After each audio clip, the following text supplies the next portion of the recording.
শখের সাবজেক্ট নিয়ে আমার শখটাই মিটে গেছে। এমন একটা সাবজেক্ট নিয়েছিলাম, প্র্যাকটিক্যাল করতে করতেই জীবন শেষ। আসসালামু আলাইকুম, আশা করি আপনারা সবাই অনেক ভালো আছেন। আপনাদের দোয়ায় আল্লাহর রহমতে আমি অনেক ভালো আছি। পরীক্ষাটা শেষ হয়েছে, এখনও একদিন হয় নাই। স্যার ম্যাডামদের আমাদের সুখ আর সহ্য হলো না, তারপরের দিনই প্র্যাকটিক্যাল ক্লাস দিয়েছে। ভেবেছিলাম পরীক্ষাটা শেষ হবে, কি পরিমাণ যে খুশি ছিলাম যে পরীক্ষাটা শেষ করে একটু আরামে ঘুমাবো, শান্তিতে থাকবো।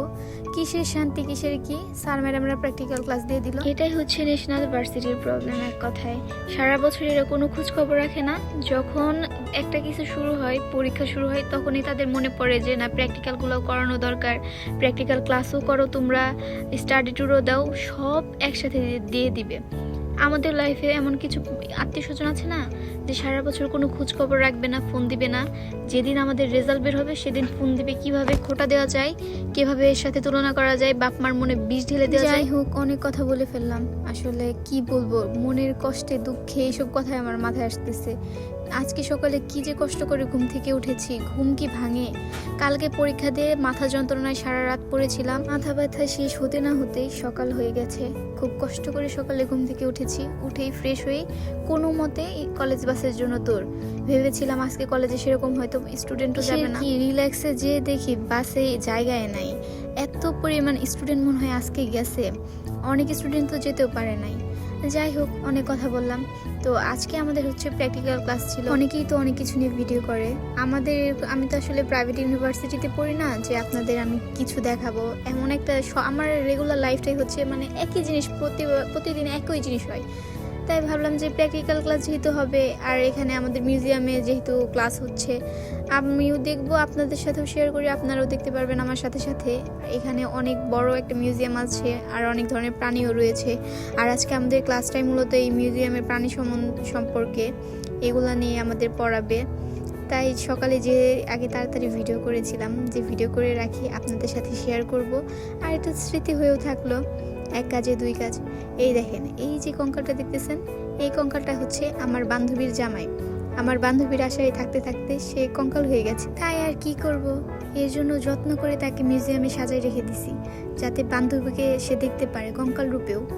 আসলে আমারও মাঝে মাঝে মনে হয় আমার যে শখের বেটা, সেও আমার জন্য অপেক্ষা করতে করতে এভাবেই কঙ্কাল হয়ে যাবে, কারণ সে তো আমার কাছে আসতেছে না।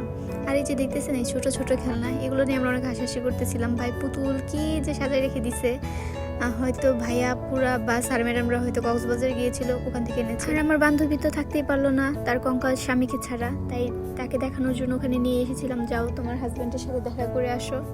সে তার প্রাণপ্রিয় কঙ্কাল স্বামীর সাথে অনেকগুলো ছবি তুললো। অনেক ডিসকাশনের পর বললাম যে হয়েছে, আজকে আর না, চলো আমরা অন্যদিকে যাই। আর যখন আমি ফার্স্ট ইয়ারে ছিলাম, তখন এই যে এগুলো দেখে আমি খুবই অবাক হয়েছিলাম যে বাচ্চাদের এভাবে রেখে দিছে। এগুলা কিন্তু সবই আপনার হচ্ছে বাস্তব, মানে রিয়েল বাচ্চা। এগুলাকে হয়তো মৃত এরকম ছিল, পরে এগুলোকে মেডিসিন দিয়ে এভাবে রেখে দিয়েছে যাতে নষ্ট না হয়।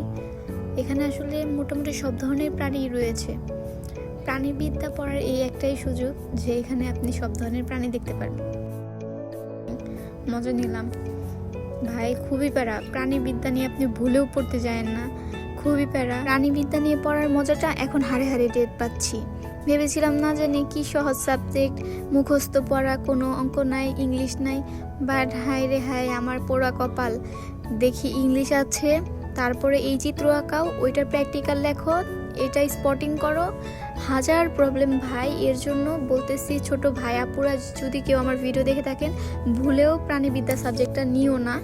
আর বড় আপুরা, আপনাদের কি বলবো, যারা নিয়েছেন তারা তো জানেনই, তারা আমার দুঃখটা বুঝতে পারবেন। এইটা শুধু চিত্র আঁকানো পর্যন্ত সীমাবদ্ধ না, এখানে প্রত্যেকটা প্রাণীর বৈজ্ঞানিক নাম শিখো। আজকে বিশ্বাস করবেন না, 25টা প্রাণী দেখাইছে, এগুলোর বৈজ্ঞানিক নাম মুখস্থ করতে হবে। শুধু তো বৈজ্ঞানিক নাম না, এদের গোষ্ঠী ভাই যা যা আছে সব কিছু মুখস্থ করতে হবে। এটা কি সম্ভব বলেন?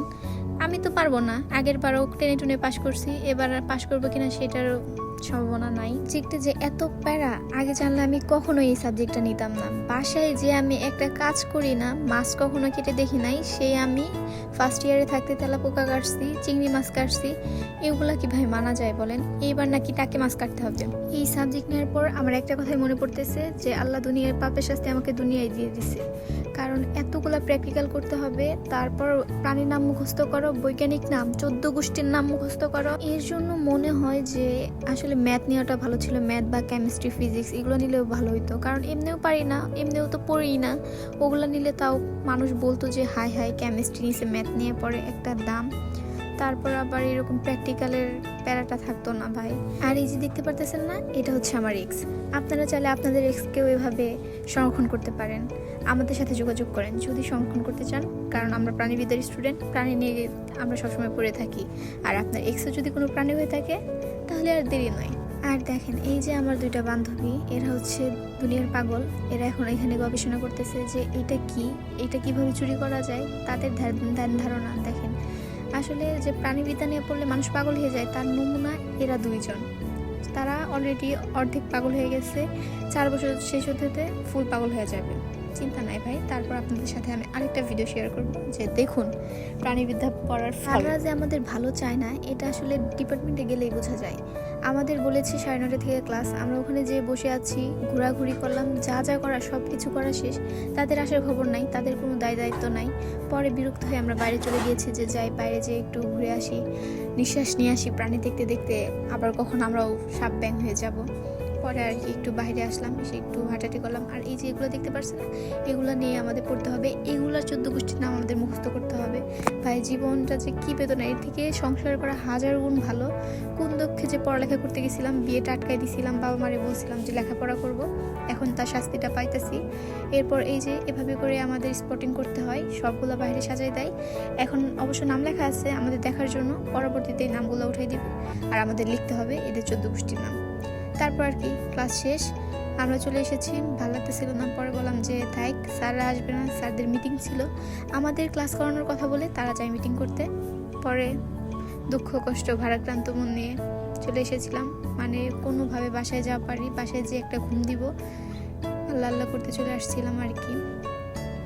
যাই হোক, আমার ভিডিও আজকে এখানে শেষ। আল্লাহ হাফেজ। আমার ভিডিওটা ভালো লাগলে অবশ্যই লাইক, কমেন্ট আর শেয়ার করে দেবেন প্লিজ। আর সাউথ কলেজের আপু ভাইরা থাকলে অবশ্যই একটা করে কমেন্ট করে দিবেন। আল্লাহ হাফেজ।